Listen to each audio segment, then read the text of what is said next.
Everyone, welcome back to the Samajik Guru channel. आज हम करने जा रहे हैं क्लास 8 के कंप्यूटर का मॉडल टेस्ट पेपर जो कि इंग्लिश मीडियम में है। तो वीडियो को स्टार्ट करते हैं, बट उससे पहले अगर चैनल पे नए आए हैं तो चैनल को फटाफट से सब्सक्राइब कर लो, क्योंकि यहाँ पर इस तरीके का हेल्पफुल कंटेंट अपलोड होता रहता है।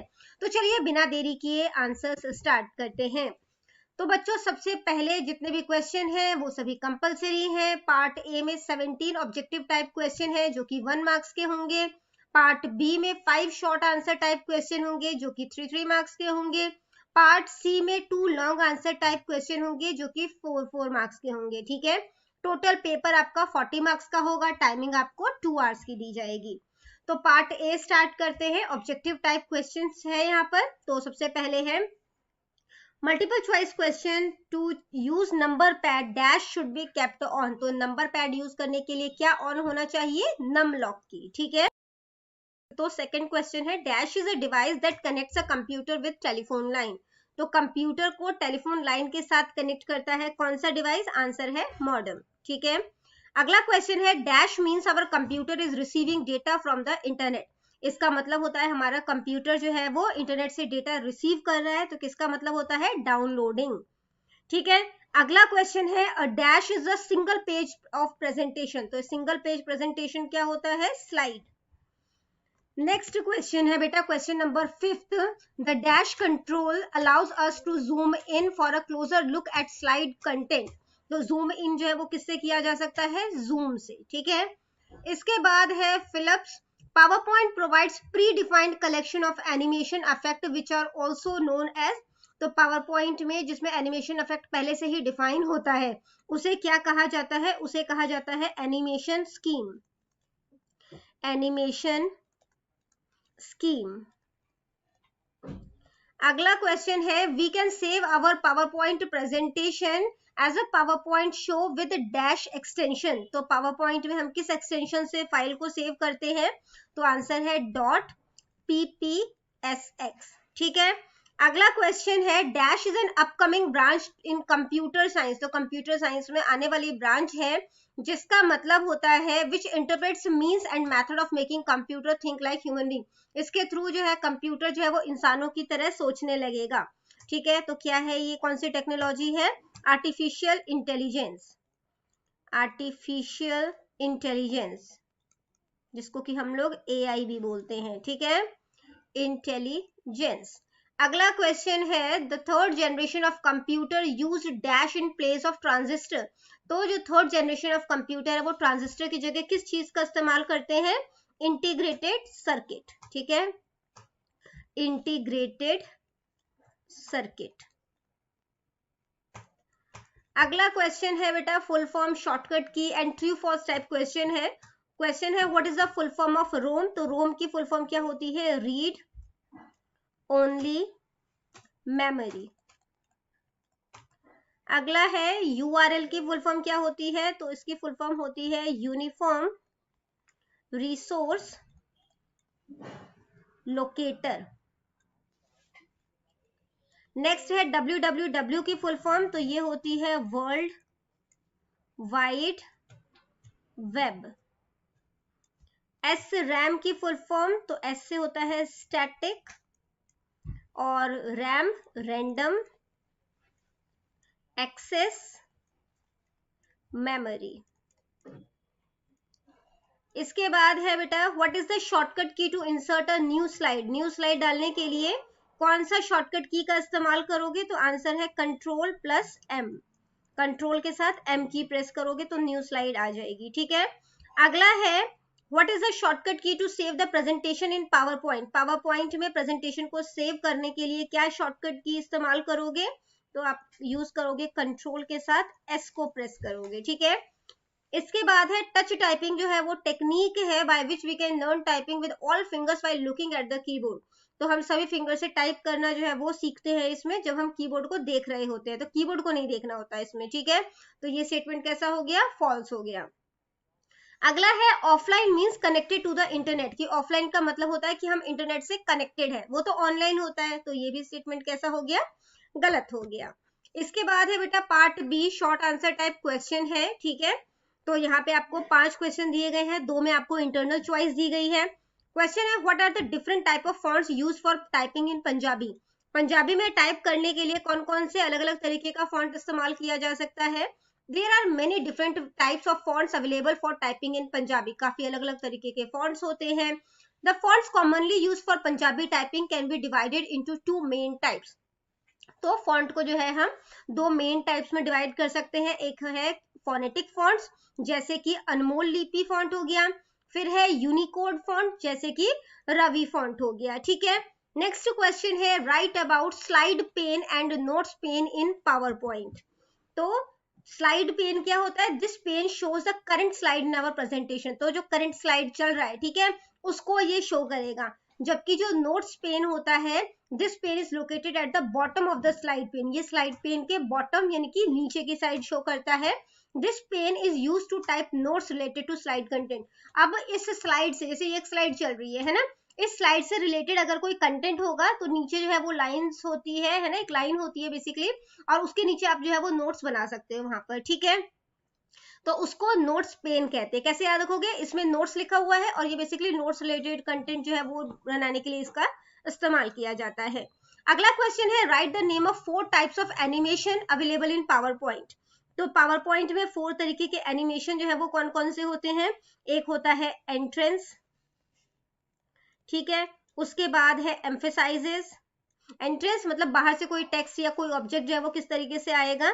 ठीक है, एम्फेसाइजेस अगर स्क्रीन पर वो ऑब्जेक्ट है तो किस तरीके से शो करेगा, वो ऑब्जेक्ट जो है वो बाहर कैसे जाएगा, तो एग्जिट में होगा। और मोशन पाथ, अगर स्क्रीन पर है वो ऑब्जेक्ट, ठीक है, तो वो मोशन किस तरीके से करेगा, मूवमेंट किस तरीके से करेगा, वो बता सकते हैं। ठीक है, या तो नेक्स्ट क्वेश्चन अटेम्प्ट करना है how will you preview animations in power point.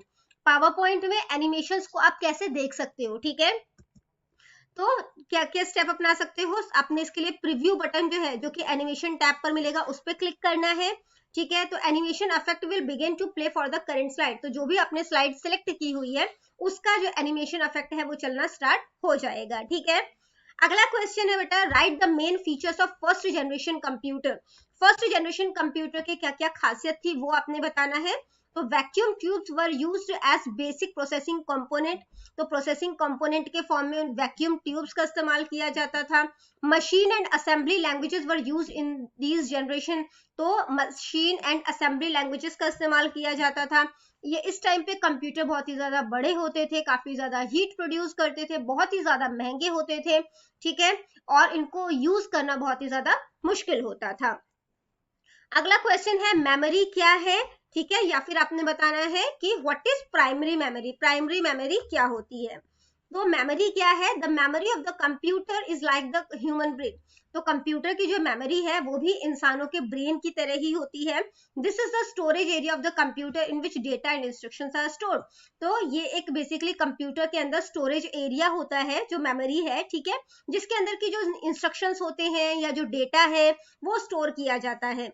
Computer memory जो है उसको जो है वो काफी सारे पार्ट्स में, बेसिकली छोटे पार्ट्स में उसको डिवाइड किया जा सकता है, जिसे हम लोग सेल्स बोलते हैं। ठीक है, और जितने भी सेल होते हैं उनका एक यूनिक मेमोरी एड्रेस होता है। क्लियर। अगला क्वेश्चन देखते हैं, प्राइमरी मेमोरी जो है वो इंटरनल मेमोरी है। ठीक है, तो सीपीयू के अंदर ये इंस्टॉल होती है, ये मेन मेमोरी होता है। CPU has direct access to this memory. अब क्योंकि ये इंटरनल मेमोरी है और प्राइमरी मेमोरी है, ठीक है, तो सीपीयू का जो है वो डायरेक्ट एक्सेस होता है, डायरेक्ट पहुंच पाता है यहाँ तक। Computer can not start without this memory. Computer को आप प्राइमरी मेमोरी के बिना स्टार्ट कर ही नहीं सकते। ठीक है, प्राइमरी मेमोरी जो है उसको दो कैटेगरी में डिवाइड किया जा सकता है, एक होता है रैम और दूसरा होता है रोम। सीपीयू जो है वो डेटा को रीड कर सकता है इन मेमोरी से बहुत ही जल्दी। ठीक है, अगला क्वेश्चन देखते हैं बेटा, जो कि है पार्ट सी से, लॉन्ग आंसर टाइप क्वेश्चन है। दोनों ही क्वेश्चन में आपको इंटरनल चॉइस दी गई है। क्वेश्चन है what is modem, also explain its types and speed. Modem क्या होता है, इसके टाइप्स और स्पीड को आपने एक्सप्लेन करना है। तो मॉडेम का फुल फॉर्म होता है मॉड्यूलेटर, डीमॉड्यूलेटर। ठीक है, एमओ से हो गया मॉड्यूलेटर, फिर डीईएम से हो गया demodulator. This device is used for connecting with the internet. और मॉडेम का इस्तेमाल किया जाता है ताकि डिवाइस को इंटरनेट से कनेक्ट किया जा सके। ठीक है, it enables a computer to transmit data over telephone और केबल लाइन। तो केबल लाइन के थ्रू या टेलीफोन के थ्रू डेटा जो है वो ट्रांसमिट किया जाता है यहाँ पे। ठीक है, तो दो तरीके के मॉडेम होते हैं, एक होता है एक्सटर्नल मॉडेम ठीक है, और दूसरा होता है इंटरनल मॉडेम। तो जो एक्सटर्नल मॉडेम होता है, नाम से होता है, चलो एक्सटर्नल क्या होता है, बाहरी, है ना। तो ये एक सेपरेट डिवाइस होता है जो कि कंप्यूटर में केबल्स के थ्रू जो है वो कनेक्ट किया जाता है। Its speed is more than the speed of internal modem. तो इंटरनल मॉडेम से ज्यादा जो है वो एक्सटर्नल मॉडेम की स्पीड होती है, ठीक है। जबकि जो इंटरनल मॉडेम होता है वो सीपीयू के अंदर ही फिट होता है और इसकी स्पीड जो है वो एक्सटर्नल मॉडेम के कंपैरिजन में स्लोअर होती है, यानी कि धीरे होती है। अगला क्वेश्चन है बेटा कि ईमेल क्या होता है और उसके क्या फायदे हैं। तो ईमेल का फुल फॉर्म इलेक्ट्रॉनिक मेल होता है। ये एक इंपॉर्टेंट सर्विस है जो कि इंटरनेट हमें प्रोवाइड करता है, ठीक है। इसके थ्रू हम मैसेज जो है भेज सकते हैं या फिर प्राप्त कर सकते हैं। थ्रू जो है हम टेक्स्ट, पिक्चर्स या दूसरे तरीके की फाइल्स जो है वो भेज सकते हैं, ठीक है। अब इसका फायदा क्या है, इसका कॉस्ट जो है वो कम होता है, सिर्फ हमें इंटरनेट के चार्जेस देने पड़ते हैं, ठीक है। स्पीड जो है इसकी बहुत ही जल्दी जो है हम मतलब कि किसी को भी जो है ईमेल जो है वो सेंड कर सकते हैं और इसको भेजना बहुत ही ज्यादा आसान है ना। तो मतलब कि आप घर बैठे किसी भी टाइम पर जो है किसी को भी मेल कर सकते हो, ठीक है। अगला क्वेश्चन है मोबाइल टेक्नोलॉजी क्या है, वो आपने बताना है। तो मोबाइल टेक्नोलॉजी जो है वो पोर्टेबल टेक्नोलॉजी है, ठीक है, और ये इंफॉर्मेशन टेक्नोलॉजी का पार्ट है। मोबाइल टेक्नोलॉजी से जो है वो हम जो है वो बातचीत कर सकते हैं, चाहे कोई हमसे कितनी भी दूर हो, है ना, किसी भी कंट्री में बिलोंग करता हो, हम उससे फोन करके बात कर सकते हैं। It has completely change the face of communication. इसने जो है यानी कि जो मोबाइल है इसने बातचीत का जो मतलब कि तरीका है उसको पूरी तरीके से बदल दिया है ना। वीडियो कॉल भी की जा सकती है। Following are some important uses of mobile technology. तो मोबाइल टेक्नोलॉजी के क्या क्या फायदे हैं। एजुकेशन में इसका इस्तेमाल किया जा सकता है, सर्वे या पोलिंग के लिए इस्तेमाल किया जा सकता है, बैंकिंग के लिए किया जा सकता है, डेटा को एनालाइज करने के लिए भी किया जा सकता है, ठीक है। या तो नेक्स्ट क्वेश्चन अटेम्प्ट करना है कि नेट बैंकिंग क्या है, उसे आपने एक्सप्लेन करना है। तो नेट बैंकिंग जो है उसको जो है ऑनलाइन बैंकिंग भी कहा जाता है। Net banking has completely change the way of working of banks. तो बैंक का काम करने का जो तरीका था उसको इसने कंप्लीटली बदल दिया है, ठीक है। पहले बैंक में पैसा जमा करने के लिए भी लंबी लंबी लाइनें लगती थी, पैसे निकलवाने के लिए भी लाइनें लगती थी, है ना। बट अगर आपने अब जो है वो पैसे ट्रांसफर करने हैं तो आप घर बैठे जो है उसे इजिली इंटरनेट की हेल्प से कर सकते हो, ठीक है। तो following are some of the common activities that we can do from home using net banking. तो नेट बैंकिंग का इस्तेमाल करते हुए हम क्या क्या कर सकते हैं। हम बैंक अकाउंट ओपन कर सकते हैं, हम बिजली का बिल भर सकते हैं, हम फंड ट्रांसफर कर सकते हैं, ठीक है। Banks that provide the facility of net banking are also known as virtual bank, cyber bank और web bank। तो जो बैंक जो है नेट बैंकिंग की फैसिलिटी प्रोवाइड कराते हैं उन्हें वर्चुअल बैंक, साइबर बैंक या वेब बैंक जो है वो भी कहा जाता है, ठीक है।